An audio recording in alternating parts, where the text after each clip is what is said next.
Hello! Alors, vous avez été super nombreux à réagir, à m'envoyer des petits messages, que ce soit en privé, par SMS, suite à la vidéo sur le plagiat. Alors, vous inquiétez pas, moi je vais très très bien et en tout cas je vous remercie parce que c'est super sympa de me sentir soutenu comme ça. Mais ça m'a justement fait penser à vous faire une vidéo sur comment choisir son accompagnement quand on est en burn-out. Déjà, est-ce qu'il faut se faire accompagner quand on est en burn-out? La réponse est oui, clairement oui. Pourquoi?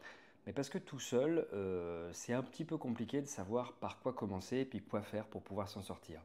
Tout seul, c'est généralement le primo burn-out, c'est-à-dire votre premier burn-out, où une fois que vous serez parti chez votre médecin, il va vous dire reposez-vous et puis ça ira mieux. Alors oui, ça va aller mieux parce que vous serez reposé, mais le problème, c'est que si vous n'avez pas tout ce qu'il faut au niveau des méthodes, vous allez en rechuter à un moment ou à un autre. Donc oui, il faut se faire accompagner. Maintenant, comment se faire accompagner et par qui se faire accompagner? Il y a des tas de méthodes pour pouvoir se sortir du burn-out. J'en connais vraiment beaucoup. Ça va de la sophrologie à l'hypnose, à la thérapie cognitive, comportementale, et puis à des choses un peu plus exotiques. Je n'ai pas de jugement par rapport à ça, les médecines énergétiques, les médecines chinoises, ce genre de choses. Bon, comment faire le tri au milieu de tout ça?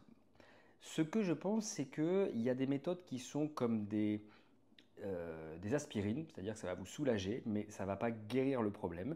Je pense à certaines méthodes qu'on pourrait faire de manière un peu ponctuelle, de l'énergétique. Pour moi, je trouve ça très très bien pour vous regonfler un petit peu. Et puis il y a des choses qui sont un petit peu plus denses, c'est-à-dire qui vont faire un travail de fond.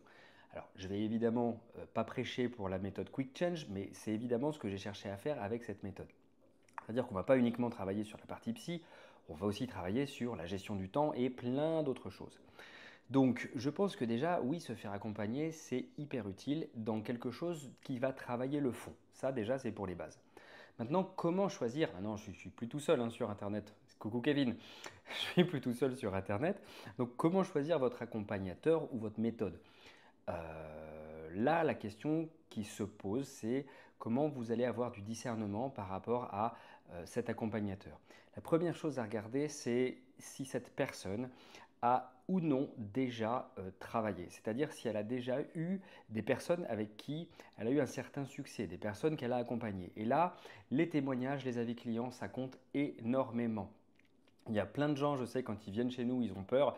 Ils disent oui, mais c'est peut-être des personnes que tu as payées pour te faire un témoignage. Alors oui, effectivement, ça pourrait être le cas sur 5-6 témoignages, mais sur les centaines qu'on a, j'ai pas les moyens de payer une centaine de personnes pour me faire un témoignage. Donc regardez ça. Plus il y a de témoignages, mieux c'est. Des témoignages vidéo, des témoignages écrits, et regardez LinkedIn aussi. LinkedIn, c'est un outil qui est vraiment très important, qui est assez sérieux, qui va vous montrer si oui ou non il y a un certain background dans l'accompagnant, dans ce que va faire l'accompagnant avec vous. Donc tout ça, c'est des éléments qui doivent vous mettre la puce à l'oreille quand vous voulez vous faire accompagner. Quel est le recul de la personne qui vous accompagne par rapport au burn-out? Est-ce qu'elle en a déjà vécu un? Est-ce qu'elle a déjà accompagné des personnes?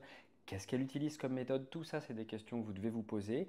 Et puis, on reste sur Internet, donc méfiez-vous.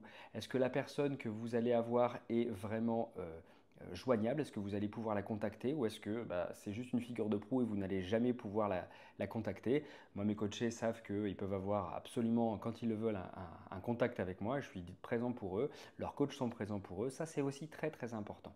Voilà, j'espère que ces éléments vont vous aider à ne pas vous faire avoir parce que dès qu'il y a une souffrance, il y a des gens qui s'engouffrent dedans pour créer des business depuis Dubaï.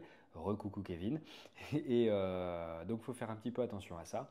Et en tout cas, méfiez-vous. Moi, je vous dis à très vite pour une prochaine vidéo.